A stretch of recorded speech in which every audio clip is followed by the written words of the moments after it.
Your past doesn't define you, how you face it does. Imagine this. You're living in peace. You've moved on from old wounds, old mistakes, those years you're not proud of. Then one day, someone, maybe a person you once trusted, once loved, once shared everything with, reaches into that past and pulls it out like a knife. They twist it, reminding you of the pain you thought was gone. And with a voice half pity, half contempt, they say, "You remember that, right? That's who you were." In that moment, your chest tightens. Not because the past has returned, but because you realize someone is using it against you. That feeling, it's betrayal all over again. And what's the first thing most of us do? We get angry.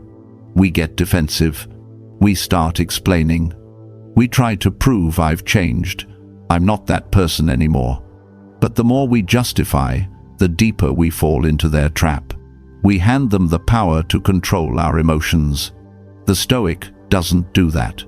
And today, I'll share with you 3 Stoic responses to use when someone brings up your past to hurt you. 3 things to say, not with anger, but with unshakable calm.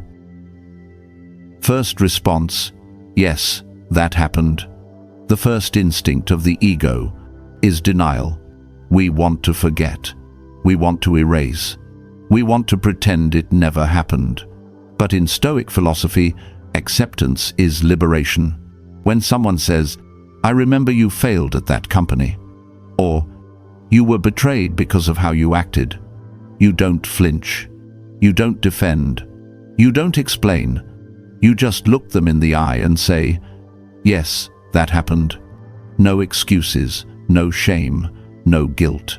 Why does that simple line carry such power? Because it steals the one thing they crave most: your reaction.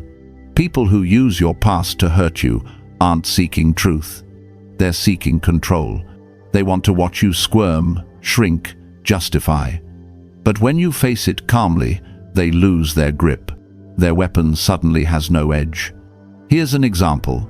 An old friend reminds you how you got fired years ago for a foolish mistake. You answer, "Yes, and I learned a valuable lesson from it." In that instant, you disarm them.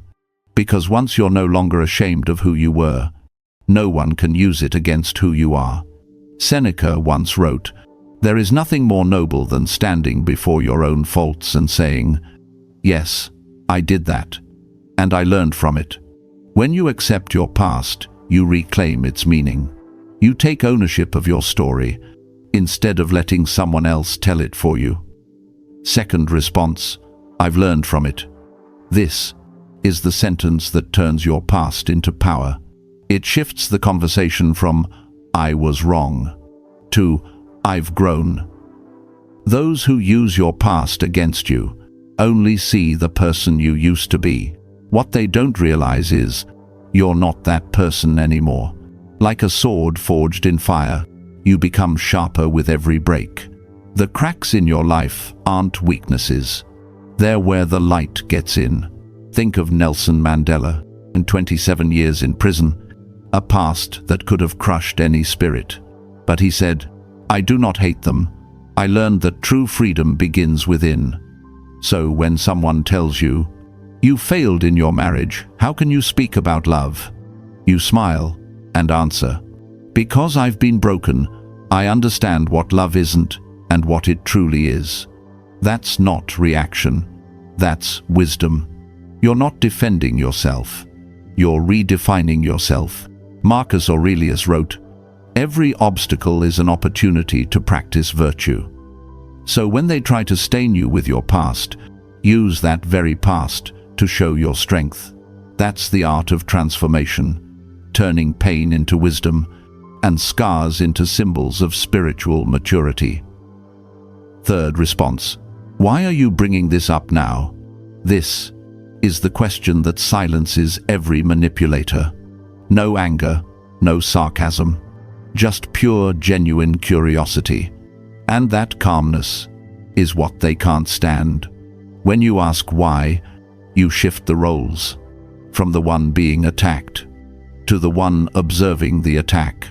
They wanted to control your emotions, but now they must confront their own motives. You've held up a mirror and forced them to look into the shadow they've been hiding from. If their intentions were sincere, your question makes them pause, reflect, maybe even feel ashamed. But if they came to wound you, they crumble under the weight of their own exposure. Epictetus once said, "The one who harms others is the one already in pain." They bring up your past because they can't face their present. So remember, when you calmly ask, "Why are you bringing this up now?" you've already taken back control. You've turned the spotlight onto them. That's the moment the balance of power flips. Without a single shout, your composure becomes armor. Your silence, a wall of steel. Part 4. The power of silence and self-control. The Stoic understands silence is not weakness. It's the highest form of power. When someone tries to provoke your emotions, every impulsive reaction becomes a gift you hand to them. Seneca once said, "The one who angers you conquers you." You might lose the argument, but you win in composure. You might not strike back, but you keep your peace. And in today's world, where everyone is shouting, explaining, and proving, the one who stays silent is the one who holds control. Someone once told me, "You never react. That makes people afraid of you." I smiled and said, "I don't want them to fear me. I just want peace within myself." Once you understand that, you'll see.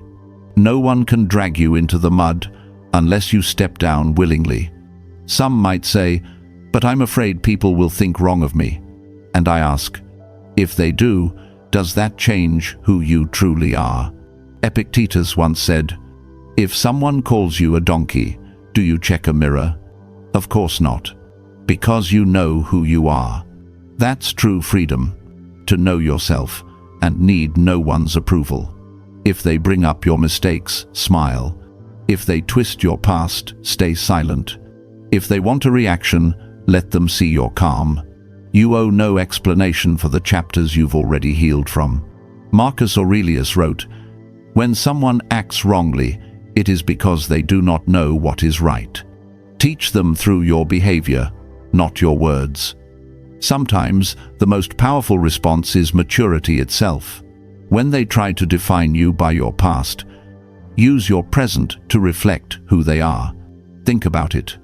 We all have older versions of ourselves, ones we're not proud of. But without them, we wouldn't be who we are today. You were once naive, weak, flawed. But those moments taught you courage, patience, and the art of rising again.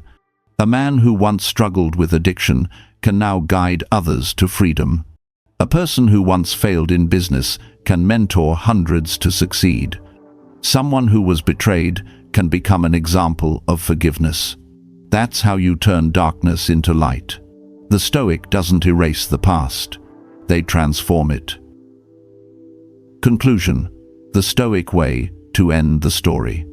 People will try to use your past to pull you down, not because you are weak, but because your growth reminds them of what they could have become. When you rise, you become a mirror, and not everyone is ready to face their reflection. They don't attack you because you're broken. They attack because you've healed, because your peace threatens their chaos. So remember 3 things. First, acknowledge your past without shame. Second, turn every mistake into a lesson, not a life sentence. And third, ask questions instead of reacting. Let them see their own reflection in your calm. That's how a Stoic wins. Not through noise, not through defense, but through dignity. You don't need to fight to prove you've changed. Those who truly see you don't need an explanation.